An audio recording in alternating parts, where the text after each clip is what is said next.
interrupt your work, but you're making a serious mistake. Huh? With reindeer, I mean. You're putting Prancer where Dasher should be.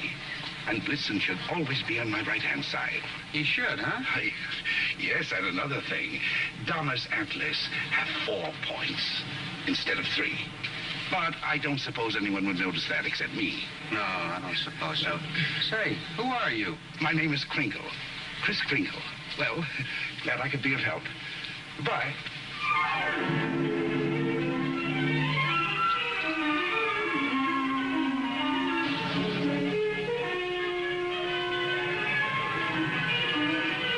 See, it's all in your wrists, like throwing a ball. Now watch. See? Mrs. Walker, the new Santa Claus you hired is wonderful. Where'd you find him? He answered the ad along with 100 others. He is good, isn't he? Well, the parade's ready to start. You coming? I'm going home and getting a hot tub. I may just stay there until next Thanksgiving. You've worked so hard on the parade. If I want to, I can see it from the roof of my apartment. Bye.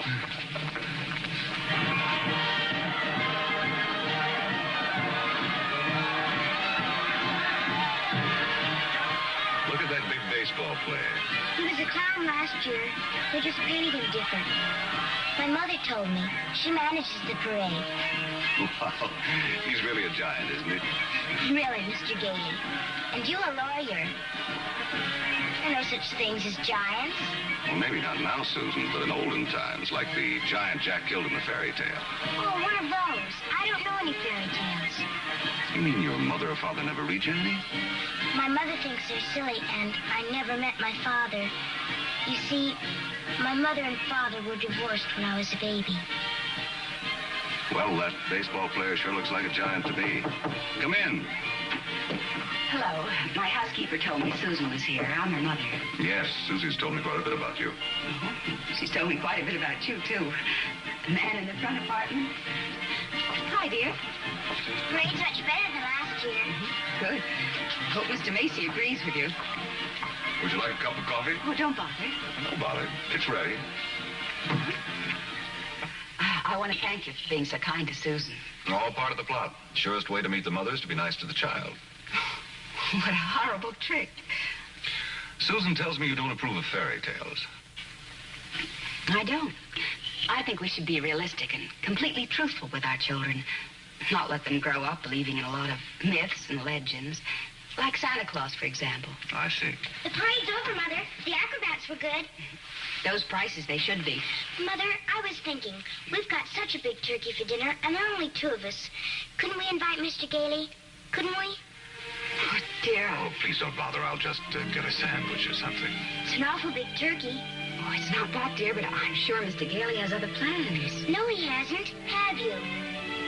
Well, as a matter of fact, to be truthful and completely realistic with the child, I must say I haven't. Please, Mother, please. Didn't I ask her all right, Mr. Gailey? Well, that all depends. Dinner's at 3 o'clock. Susan, you asked just right.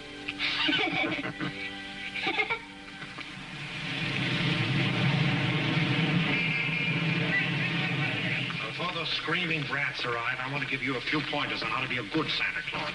Go ahead. Now, here's a list of toys we have to push. You know, things we've overstocked.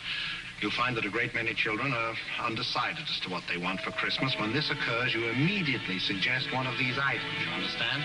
I certainly do. All right, here they come. You get up there and go to work and memorize that list. And remember, be jolly.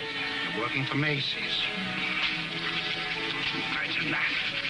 Making a child take something he doesn't want just because he bought too many of the wrong toys. That's what I've been fighting against for years. And what's that, Pop? Trying to commercialize Christmas. And a Merry Christmas to you. Now then, what's your name, little boy? Peter. And what do you want for Christmas, Peter? I want a fire engine just like the big ones, only smaller. It's got real hoses and squirts real water. I don't want the house on any backyard, I promise. Now, Peter, I see you're a very good boy, so you'll get your fire engine. You see, I told you to get me one. Yes, dear. Well, look, you wait right over there. Mommy wants to thank Santa, too. What do you mean by saying a thing like that? I've been all over town trying to find that kind of a fire engine. Macy doesn't have one. Nobody's got one. But you can get those fire engines at the Acme Toy Company on West 46th Street. Only $4.50. Wonderful bargain. Oh, I follow the toy market pretty closely. Macy's sending other people to other stores? The important thing is to keep the children happy. Whether Macy's or somebody else sell the toy, that doesn't matter, does it? Don't you feel that way? Me? Sure, but I didn't think Macy's did. I don't get it. I just don't get it. Oh, yes, we have skates. Nice, shiny skates, and they're very good indeed. But I don't think they're the kind of skates you want. Now, they have really wonderful skates at Kimball's. Kimball's? The sales lady said I was to speak to you. You're the head of the toy department. Yes, ma'am, yes. Well, look, I want to congratulate you on Macy's and this new stunt you're doing, sending people to other stores. To think that a big store like this puts the spirit of Christmas before the commercial. I haven't done much shopping here before, but from now on, I'm a regular Macy customer. At Kimball's? And when you come to see me at Macy's, I shall tell you all about the wonderful toys. This seems awful silly, Mr. Gailey. Well, maybe you'll feel differently after you've talked to Santa Claus. Goodbye, and Merry Christmas. Now, what's your name, little girl? Susan Walker, what's your name? Mine, Kris Kringle. I'm Santa Claus. You don't believe that, do you? You see, my mother is Mrs. Walker, the lady who hired you.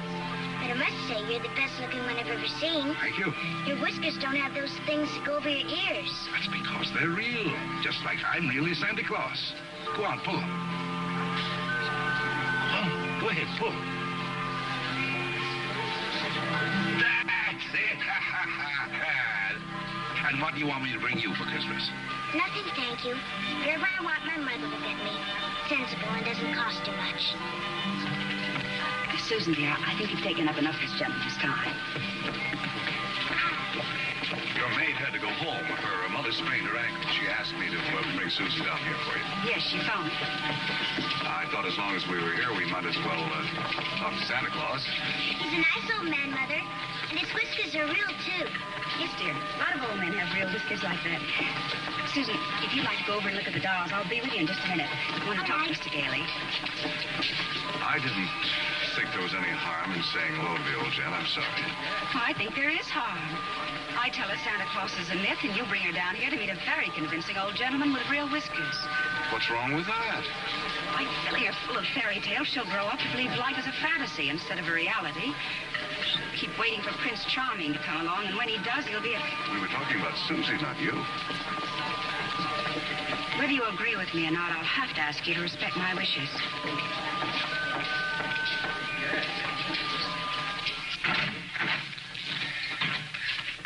You sent for me? Yes, sit down, won't you? This is a lovely little girl you have here. Thank you. Susan's the reason I asked you to drop down. She's a little confused. Would you tell her that you're not really Santa Claus, that there's actually no such person? I'm sorry to disagree with you, Mrs. Walker, but not only is there such a person, but here I am to prove it. Oh, no, you don't understand. I want you to tell her the truth. What is your name? Kris Kringle. I'll bet you're in the first grade. Second. No, I mean your real name.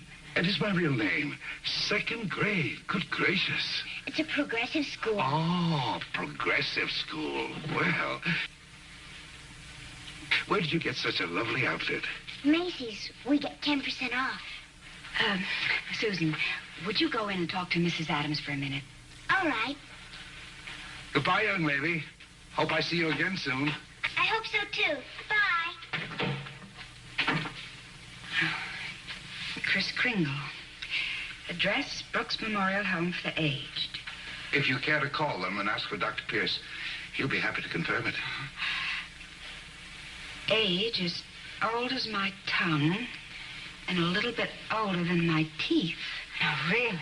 Well, that's the truth. Next of kin, Donna, Blitzen, Prancer. And Dancer.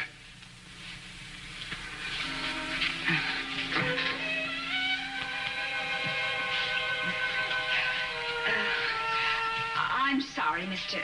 Kringle.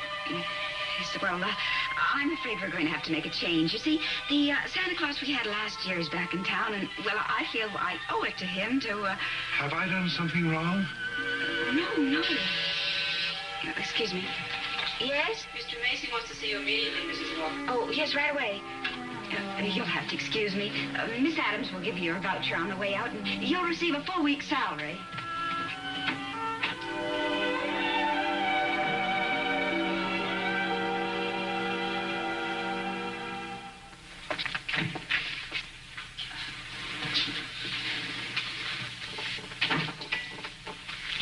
Now, about that new sales policy that you two seem to have initiated.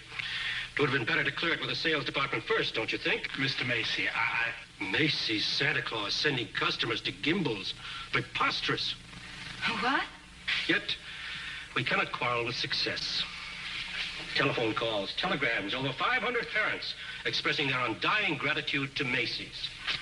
So as a result, I've decided to make this the new sales policy for the entire store. If we haven't got what a customer wants, we'll send him where he can get it. In this way, Macy's will be known as the store with a heart. The store that puts public service ahead of profits. And consequently, of course, we'll make more profits. Well, I just want to express our appreciation and to tell you that in your Christmas envelopes, there'll be a more practical expression of our gratitude. Thank you, Mr. Macy. That'll be all. Thank you. Oh, and tell that wonderful Santa Claus of yours that I haven't forgotten him either.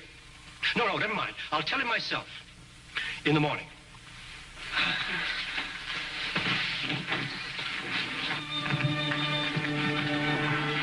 Imagine, a bonus. I fired him. Who? Santa Claus? No. He's crazy. He thinks he is Santa Claus. Well, I don't care if he thinks he's the Easter Bunny. You better get him back. Oh, it's too great a risk. He might have a fit or something. I tell you, the man's insane. Maybe just a little bit insane. Mr. Sawyer. What? We'll get Sawyer to examine him. He's a psychologist. That's what he's being paid for, to examine the employees. Can't get him back. He's already gone. Well, then you better scoot after him and get him, because if you don't, we're going to have a very unmerry Christmas. Oh, Mr. Kringle! Mr. Kringle! I'm afraid I acted rather hastily and perhaps unfairly. This other Santa Claus, well, Mr. Macy has found something else for him to do, and, well, we want you to stay on. Well, this is mighty good news. You see, Mrs. Walter, for 50 years or so, I've been more and more worried about Christmas. Christmas is not just a day, it's a frame of mind, and that's what they've been changing. Well, I'm glad you're taking me back. Maybe I can do something about it. And I'm glad I met you and your daughter. You're my test case. We are? Yes, in a way, you're the whole thing in miniature. And if I win you over, well, there's still hope. If not, I guess I'm through. But I'll try, and I'm warning you, I don't give up easily. Oh, well, Mr. Kringle, first thing in the morning, would you report to Mr. Sawyer's office for a little examination? Mental examination? Well, partly, yes. Oh, I don't mind. I've taken dozens. Haven't failed one yet. Yeah. How many days in the week? 7. How many fingers do you see? 4. Muscular coordination? Perfect. Who was vice president under James Monroe? Daniel D. Tompkins. I'll bet your Mr. Sawyer doesn't know that one.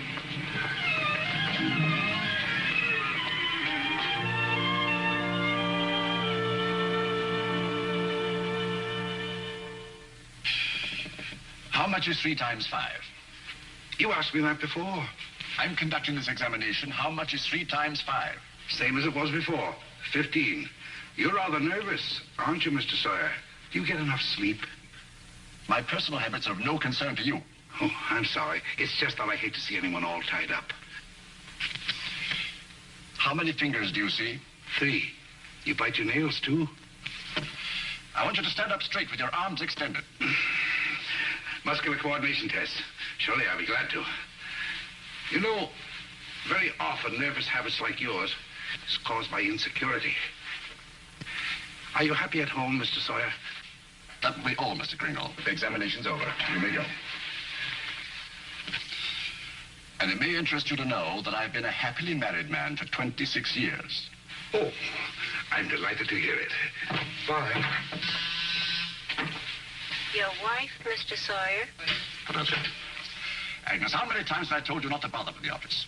No, I give you a perfectly liberal allowance. If that fat, stupid brother of yours would get a job, you wouldn't have to be pestering me all the time. Not a penny. How long have you known him, Dr. Pierce?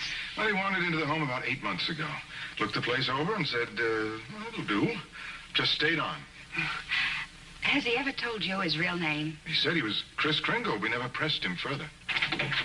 Mrs. Walker, after giving that man a comprehensive examination, it's my considered opinion he should be dismissed immediately.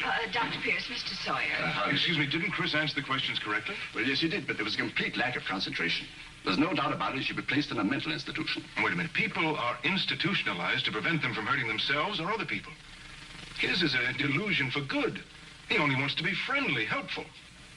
Mrs. Walker, naturally I cannot discharge this man. So when he begins to exhibit his latent maniacal tendencies, which I assure you he will, the responsibility will be entirely yours. Dr. Pierce, if there's the slightest possibility of trouble, Now, what trouble could Kris possibly get into? No? Well, coming to work, for instance, a policeman might ask him his name. Now, you know that would get him into a fight. Well, that could be avoided easily enough. Find someone here in the store to rent him a room. Then they could go to and from work together. Oh, yes, that would solve everything. That's a wonderful idea. Yes, isn't it? Your son's away at school. What about his room? Well, I'll talk to Mrs. Shellhammer as soon as I get home. In the meantime, you take Kris home to dinner. Oh, no, I couldn't. Oh, really, Mrs. Walker? If I can supply the room, the least you can do is furnish a free meal.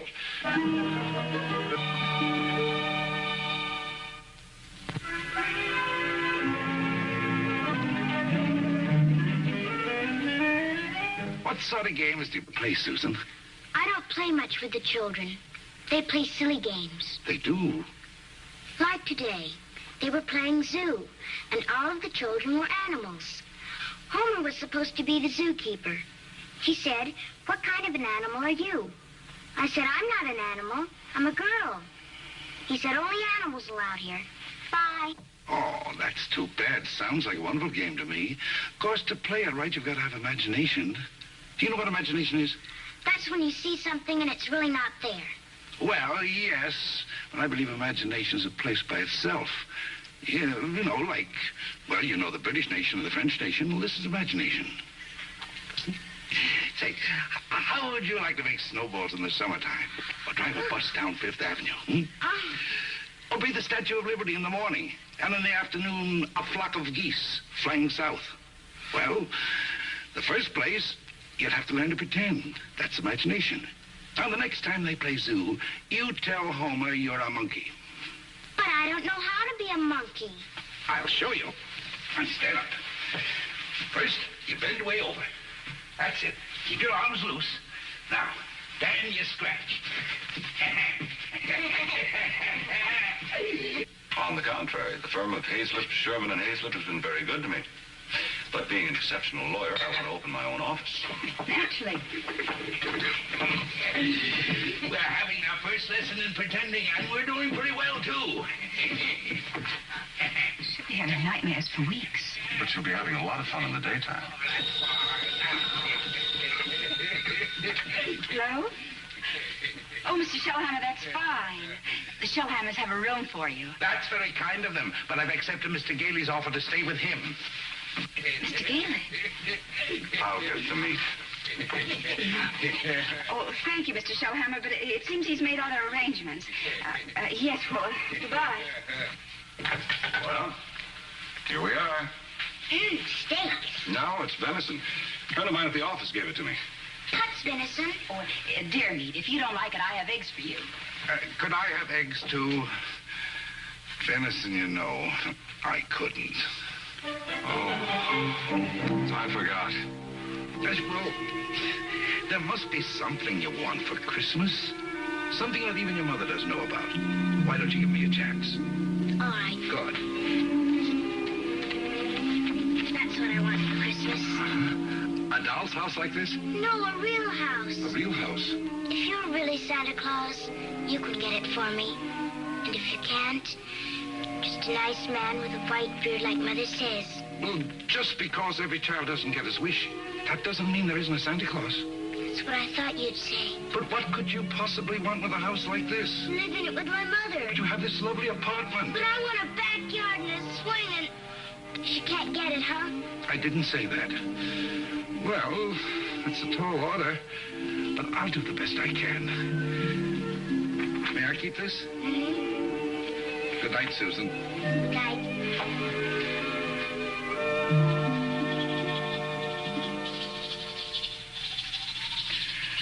Do you like living in the city?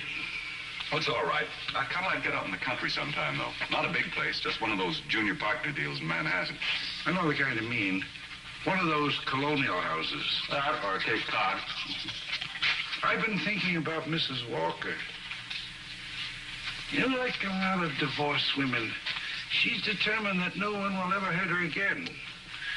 With a little more effort on your part, she might be made to crawl out of a shell. You know, those two are a couple of lost souls. It's up to us to help them. I'll take care of Susie if you'll take care of her mother. It's a deal. Good. You ready? Oh, no, you don't. I'm not going to be cheated that way. All my life I've wondered, and now I'm going to find out. I'm going to learn the answer to the question that's troubled the world for centuries. Does Santa Claus sleep with his whiskers inside or out? Always sleep with them out. Cold air makes them grow.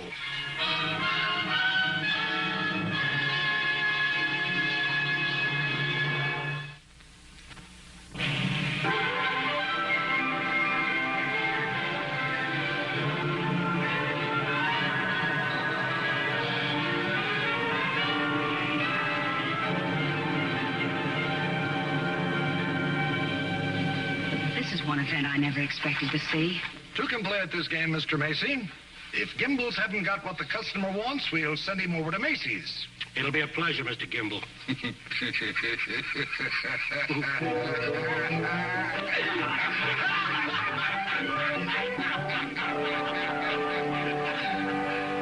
There they sat. Adult, but children still, children at heart. It was summer, warm, glorious summer. The end. Did you like that story, Susan? Mr. Kringle, do you think I'm going to get my house for Christmas? Well, I can't promise, but we mustn't give up hope. Good night, Susan. Tomorrow evening, I'll read you another story. I can't. I've got to go to school. Isn't this vacation? Yes, but this is what they call a required function. Required function? The Fillmore Progressive School requests your presence at a special performance of a Christmas play to be given in the modern manner. What does that mean? A Christmas play without Santa Claus. Well,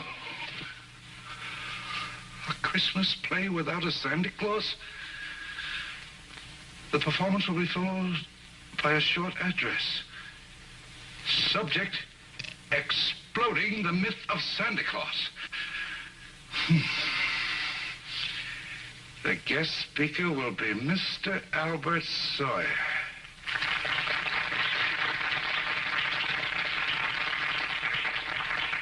I'm very happy you enjoyed our little play. And now it gives me great pleasure to introduce our old friend, Mr. Albert Sawyer.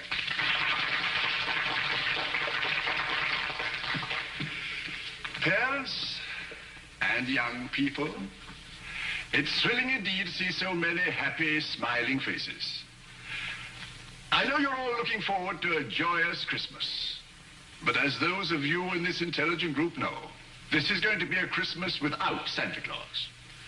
Such a person as Santa Claus, St. Nicholas, or Kris Kringle does not exist. Never has existed and never will exist. This silly old man in his red suit represents the wishful dreaming of all people.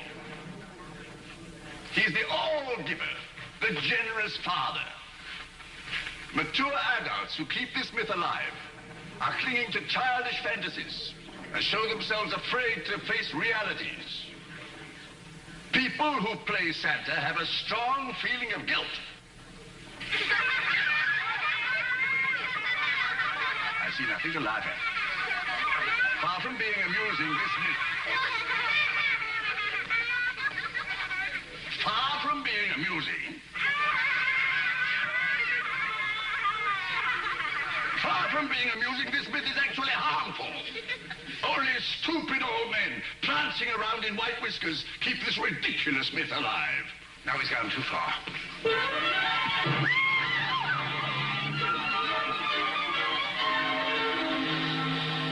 Became violent because I attacked his delusions, and he'll do it again. Well, if you ask me, I think we ought to get an outside psychiatrist to examine him. Then you better do it right away before Mr. Macy hears about it.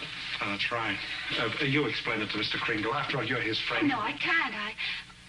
Well, I've grown very fond of him, and this is going to hurt him deeply. I just can't. All right, what can we do? I think I have it. You tell Kringle Mrs. Walker wants him to leave at once in order to have some publicity pictures taken with the mayor. I'll have a car waiting outside, and once we get him in the car, we'll drive him straight off to Bellevue Hospital. Yes, that'll do it. I'll ride up front with the driver.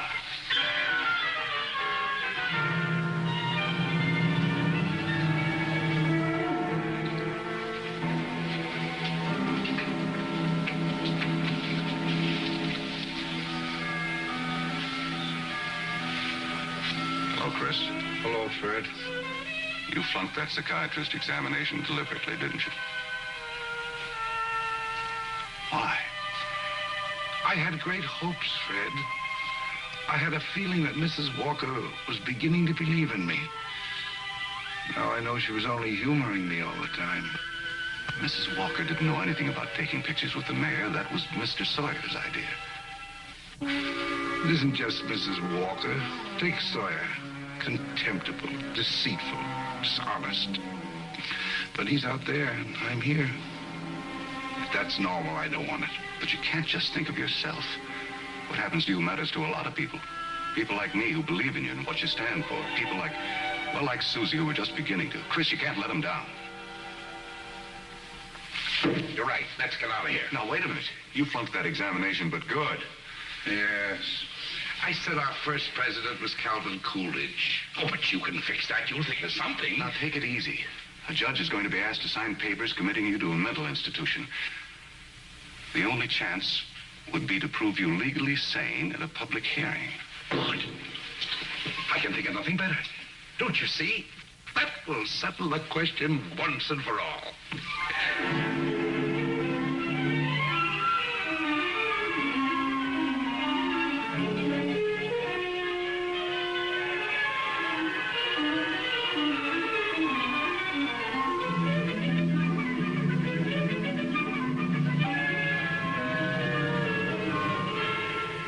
Solemnly swear the evidence you are about to give at this hearing is the truth, the whole truth, and nothing but the truth? I do. Good morning, Your Honor. Good morning. You may proceed, Mr. District Attorney. My name's Thomas Mara. What's yours? Kris Kringle. Oh. Where do you live? That's what this hearing will decide. It's a very sound answer, Mr. Kringle. Thank you, Your Honor. Tell me, do you really believe that you're Santa Claus? Of course. The state rests, Your Honor. In view of this statement, do you still wish to put in a defense, young man? I do, Your Honor. I'm fully aware of my client's opinions. In fact, that is the entire case against him. That Mr. Kringle is not sane because he believes himself to be Santa Claus. An entirely logical assumption, I'm afraid. Not necessarily, Your Honor. You believe yourself to be Judge Harper, yet no one questions your sanity because you are Judge Harper. Mr. Kringle is the subject of this hearing, not me. Exactly. So I intend to prove that Mr. Kringle is Santa Claus.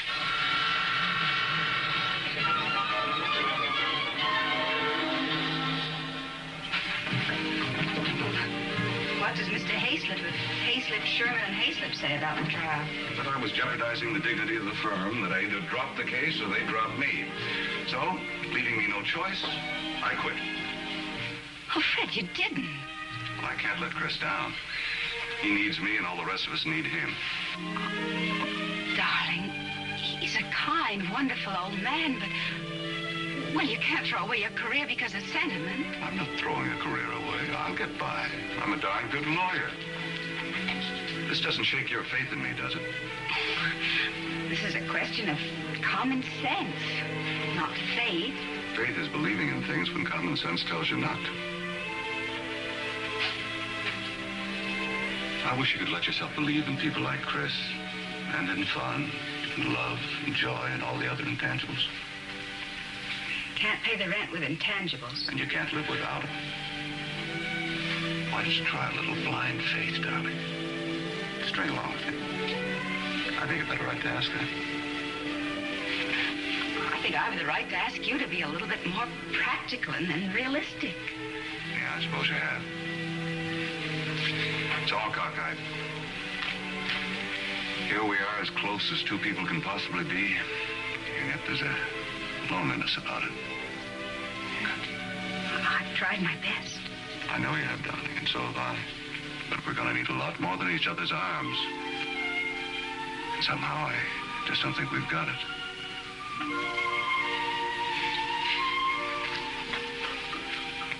Funny. With all my common sense, I was just beginning to think this time it might work out. So was I, but... Can I help you trim the tree?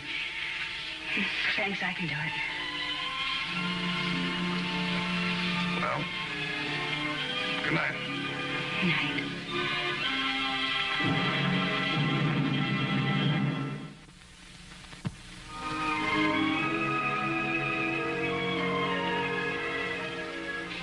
Your name, sir?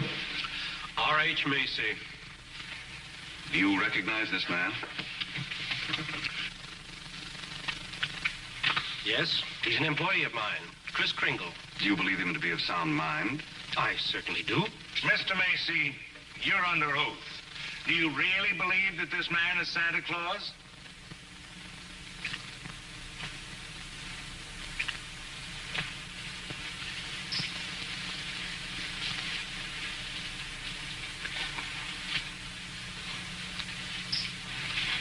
Do you? I do. That is all.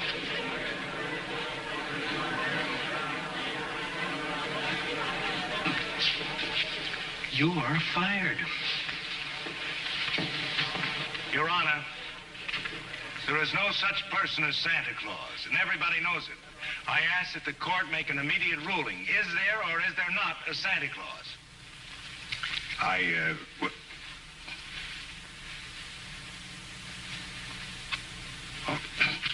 This court will take a short recess to consider the matter. I don't care about the law. I'm talking about politics. You go back in there and rule that there's no Santa Claus, we won't be even able to put you in the primaries. Charlie. I'm a responsible judge. How can I seriously rule that there is a Santa Claus? All right, go back in there and rule there isn't. The kids read about it, so they don't hang up their stockings. So what happens to all the toys that are supposed to be in them stockings? Nobody buys them. Oh, the toy manufacturers are gonna love that. What about the Christmas card makers, the candy companies? Oh, boy, are you gonna be a popular guy. And what about the Salvation Army? They got a Santa Claus on every corner. Henry, I'm telling you, if you go back in there and rule that there's no Santa Claus, you can count on getting just 2 votes. Your own and the district attorneys out there.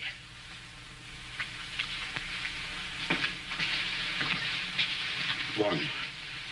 District Attorney's Republican. The court will rise.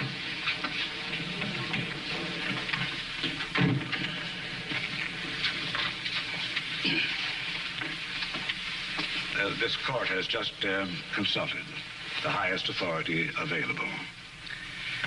The traditions of American justice demand a broad and unprejudiced view of such a controversial matter.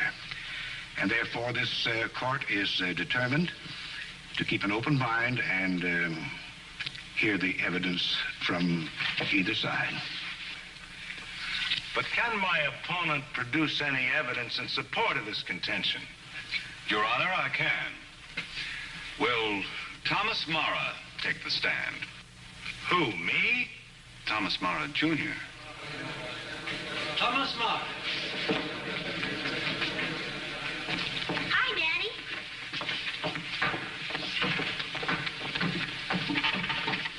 Tommy, you know the difference between telling the truth and telling a lie, don't you? Everybody knows you shouldn't tell a lie, especially in court. Do you believe in Santa Claus? Sure I do. And what does he look like? There he is, sitting over there. I object, Your Honor. Overruled. Tommy, why are you so sure there's a Santa Claus? Because Daddy told me so. Didn't you, Daddy? And you believe your daddy, don't you? Sure I do. Daddy wouldn't tell me anything that wasn't so. Would you, Daddy?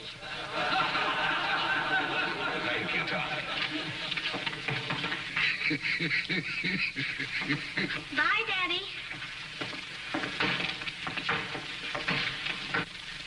The state of New York is willing to concede the existence of a Santa Claus.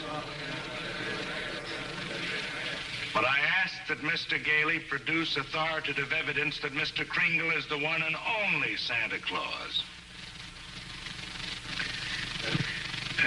Your point is well taken, Mr. Mara.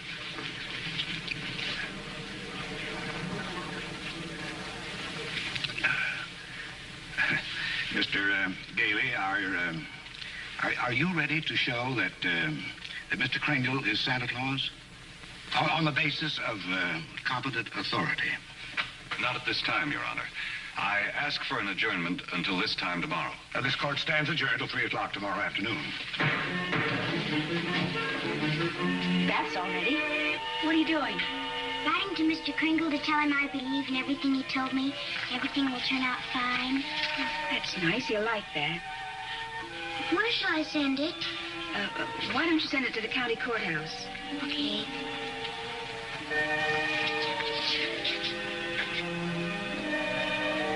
What did you write, Mother?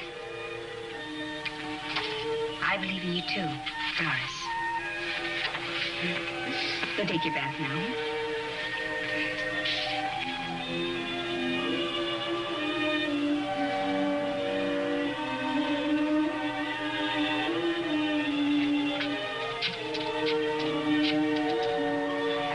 Could you give me the number of the main post office, please? Hello, dead letter office. Are you kidding? We got maybe a couple of 100,000. Yes, ma'am, we sure would. Hey, lady, that's not a bad idea. Thank you.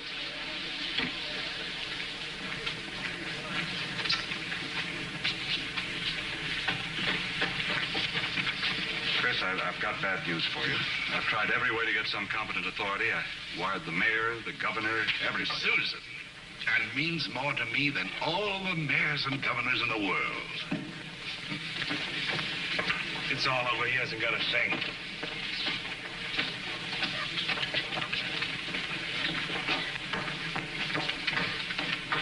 Your Honor, the defense has yet to produce one bit of authoritative proof that this man is really Santa Claus. And in view of the fact that it is Christmas Eve and we're all anxious to get to our homes, I ask that these commitment papers be signed without further delay. Mr. Gailey, have you anything further to offer? I should like to submit the following evidence, Your Honor. It concerns an official agency of the United States government.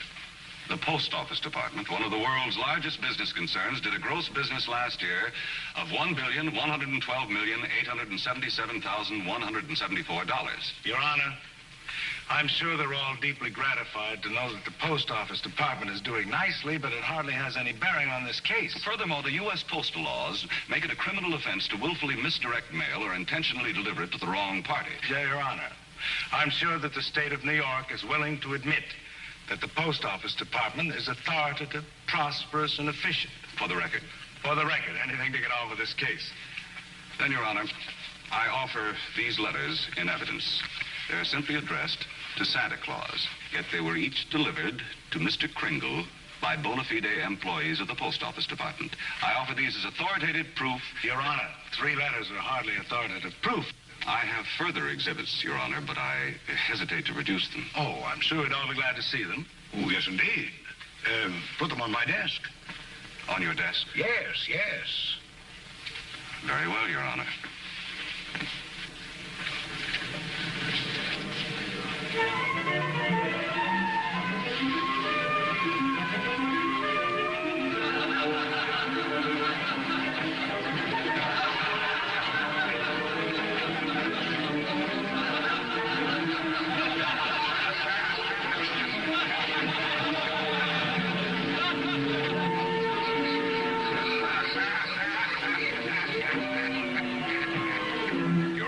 every one of these letters is addressed to Santa Claus, and the post office has delivered them to my client.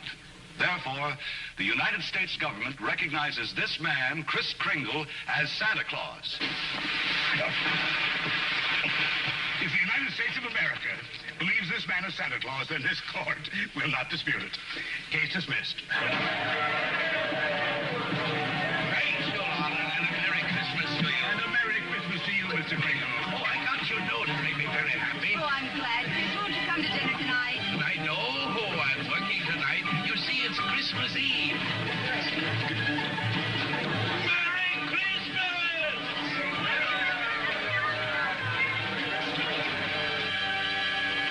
What's the matter with Susan? I think she misses Kris. Don't worry, young lady. Kris is bound to come. Didn't get my present, Uncle Fred. Why, darling, you got a lot of presents. Not the one I wanted. Not the one Mr. Kringle was going to get for me. What was that? It doesn't matter. I didn't get it. I knew it wouldn't be here, but I get a letter or something about it. Hello? Hello, Susan. Merry Christmas. Well, it wasn't really a promise. I said I'd do my best. You couldn't get it because you're not Santa Claus, that's why. Just a nice man with white whiskers like my mother says. And I shouldn't have believed you. Susan. Oh, Merry Christmas, Kris. I'm sorry Susan is disappointed in me. Oh, she'll be all right. Here's Fred. Merry Christmas. Where are you? Out at the home. Fred, we're giving a little party this afternoon. Will you bring Mrs. Walker and Susan out to help us celebrate? Of course I will. Now, you turn off the parkway at Seymour. Drive 3 blocks, then turn onto Ashley Drive. You'll see it on the right. Got it. Bye. Susan, I was wrong when I told you not to believe in Mr. Kringle. You must have faith in him. But he didn't get me. That doesn't make sense, Mother. Oh, faith is believing in things even when common sense tells you not to. I mean, even though things don't work out the way you want them to the first time, you still got to believe in people. I'll try.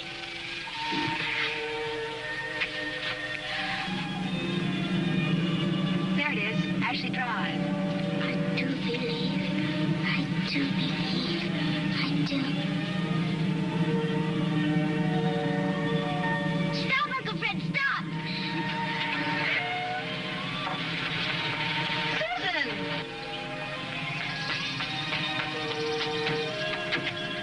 Susan!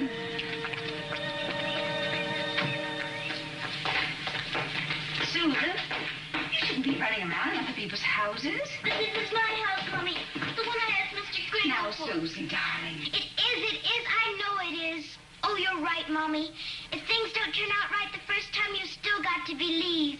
Mr. Kringle is Santa Claus. He is. I'm going to see my swings. You told her that?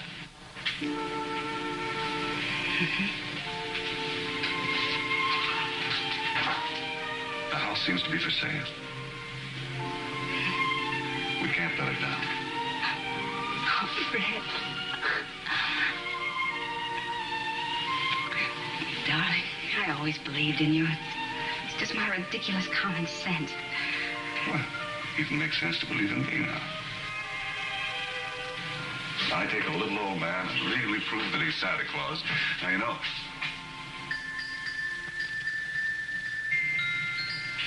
Oh, no. Wait, it must have been left by one of the tenants. Maybe. Maybe I didn't do such a remarkable thing after all.